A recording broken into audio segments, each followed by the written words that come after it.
Sammy Hagar, Rock and Roll Hall of Famer, former Van Halen frontman, one of the most successful rock singers alive, posted an Instagram photo of his daughter Kama and her fiancé Nick LaMena. The caption was pure Sammy. He congratulated the happy couple, praised the beach proposal in Florida, that's the way you do it fellas, down on one knee, and wished them a happy new year. And then a fan asked the question everyone was thinking, "Time to sit Nick down, Sam, and tell him what's what." Sammy Hagar's response was immediate, unfiltered, and completely on brand. "Oh, believe me, that shit already happened a couple of weeks ago."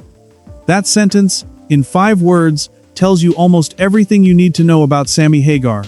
He is warm, he is direct, he swears casually and unapologetically on a family milestone post, and he had absolutely, unquestionably, already had the talk.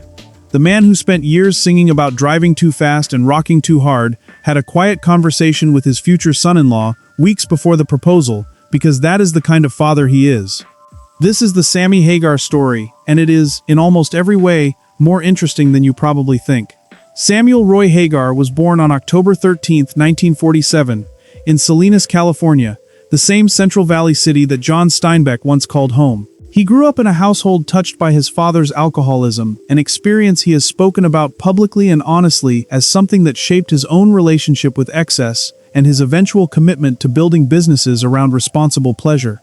He was, from an early age, completely consumed by music. He taught himself guitar, he sang in bands through high school, he hustled the California club circuit with whatever group would have him. And in 1973, he got his first real break when he joined Montrose, a hard rock band put together by guitarist Ronnie Montrose that would go on to record one of the defining early heavy rock albums of the era. The self-titled Montrose debut in 1973 was a statement. It was raw, loud, guitar-forward hard rock at a time when the genre was still finding its commercial footing. And even though the album didn't make Sammy Hagar a household name overnight, it introduced him to a national audience and gave him a platform that he used with characteristic energy. He left Montrose in 1975 and went solo, releasing a string of albums through the late 1970s that built a devoted following but never quite crossed over into mainstream radio dominance. His 1984 hit, "I Can't Drive 55", a song of defiant, gleeful outrage at the national 55 miles per hour speed limit, changed that. It went to number 26 on the Billboard Hot 100 and became one of the most MTV-played videos of the year. Suddenly, Sammy Hagar was everywhere. And then the phone rang. In 1985, David Lee Roth left Van Halen. It was, at the time, one of the most shocking splits in rock music. Roth had been the face and personality of one of the biggest rock bands in America, and the idea of Van Halen continuing without him seemed either impossible or irrelevant. Sammy Hagar got a phone call from Eddie Van Halen. He joined the band in 1985, and here is what happened next. Van Halen's first album with Hagar, 5150, debuted at number 1 on the Billboard 200.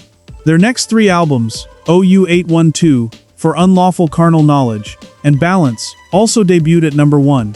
4 consecutive number 1 albums. Nobody had done that in rock music before. This is the chapter that some rock historians don't give Hagar enough credit for, because the mythology around David Lee Roth has always been louder and more colorful, but the facts are unambiguous. The Van Halen that Sammy Hagar fronted from 1985 to 1996 was, commercially, the most successful version of the band. Every single album hit number 1. The tours were enormous. Why Can't This Be Love? Dreams, When It's Love, Pound Cake, Right Now. The Seventh Seal, run of Van Hagar hits that filled arenas and radio playlists for a decade. Right Now from For Unlawful Carnal Knowledge won a Grammy Award for Best Hard Rock Performance with Vocal in 1992. The accompanying music video won 3 MTV Video Music Awards. It was then adopted by Pepsi-Cola for one of the most iconic advertising campaigns of the decade.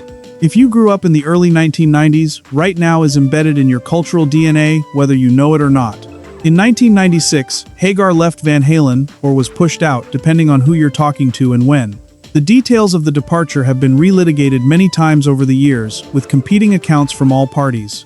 What is not disputed is that the band he was part of for 11 years was one of the biggest in the world, and that his voice was on some of the most played rock records of that era.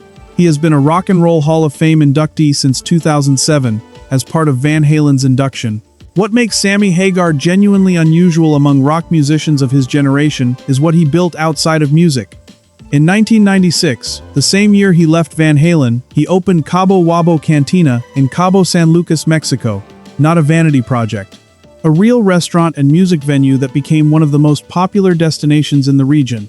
He also launched Cabo Wabo Tequila from the cantina, building a spirits brand through his existing celebrity and his genuine love of the product. In 2007, he sold an 80% stake in Cabo Wabo Tequila to Campari Group for approximately $80 million, retaining the other 20%. It was reported as one of the largest celebrity spirits deals in history at the time. He has since launched Beach Bar Rum, another successful spirits venture. He is a restaurateur, a touring musician, a record label owner, and one of the most successful celebrity entrepreneurs in rock history. And musically, he has never stopped. He formed the Circle with original Van Halen bassist Michael Anthony, drummer Jason Bonham, son of John Bonham of Led Zeppelin, and guitarist Vic Johnson.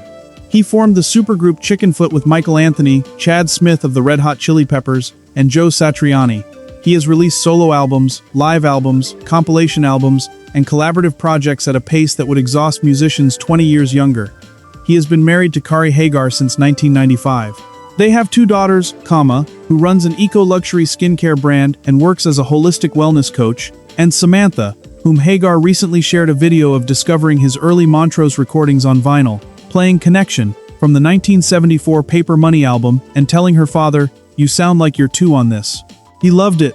Sammy Hagar is 78 years old, and in 2026, he is one of the busiest rock artists in the world.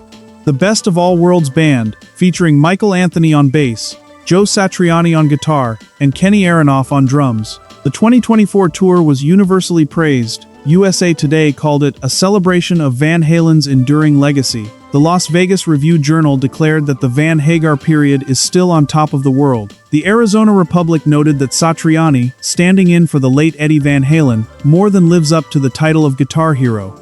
In 2025, Hagar and the band ran a hit residency at Dolby Live at Park MGM in Las Vegas. The residency was so successful that they released a live album from it, Sammy Hagar and the Best of All Worlds Band, The Residency, 19-track document of what those nights sounded like.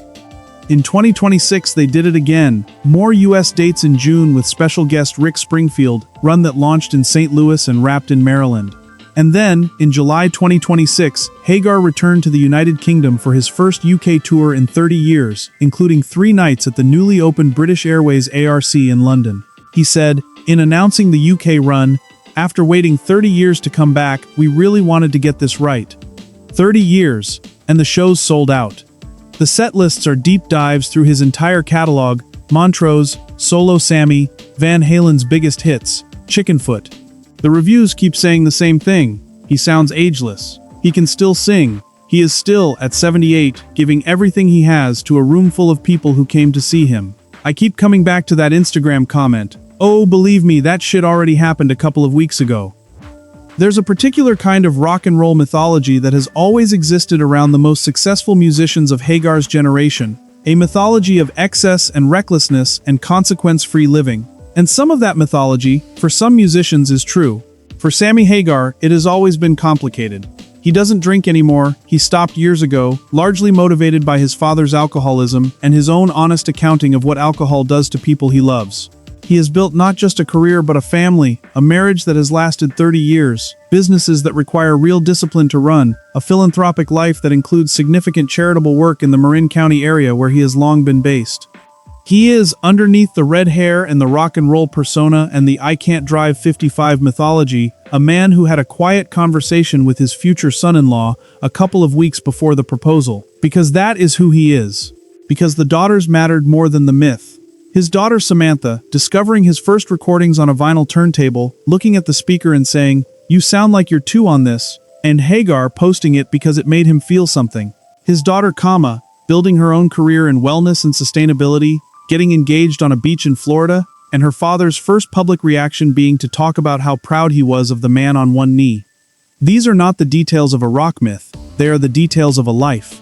Here's what I think the Sammy Hagar story is really about. It is possible, and it is actually pretty rare, to spend 50 years in one of the most demanding, most corrosive, most high-pressure industries in the world, and to come out the other end of it with your family intact, your values recognizable, your work still excellent, and your enthusiasm for all of it still completely genuine. Sammy Hagar has sold over 40 million records. He has had 4 consecutive #1 albums with Van Halen. He has built a spirits empire and sold it for $80 million.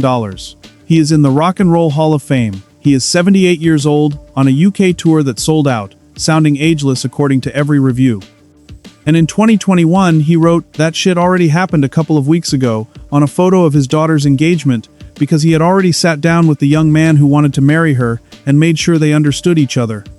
The Red Rocker, in 5 words, turned out to be exactly who you'd hope he was.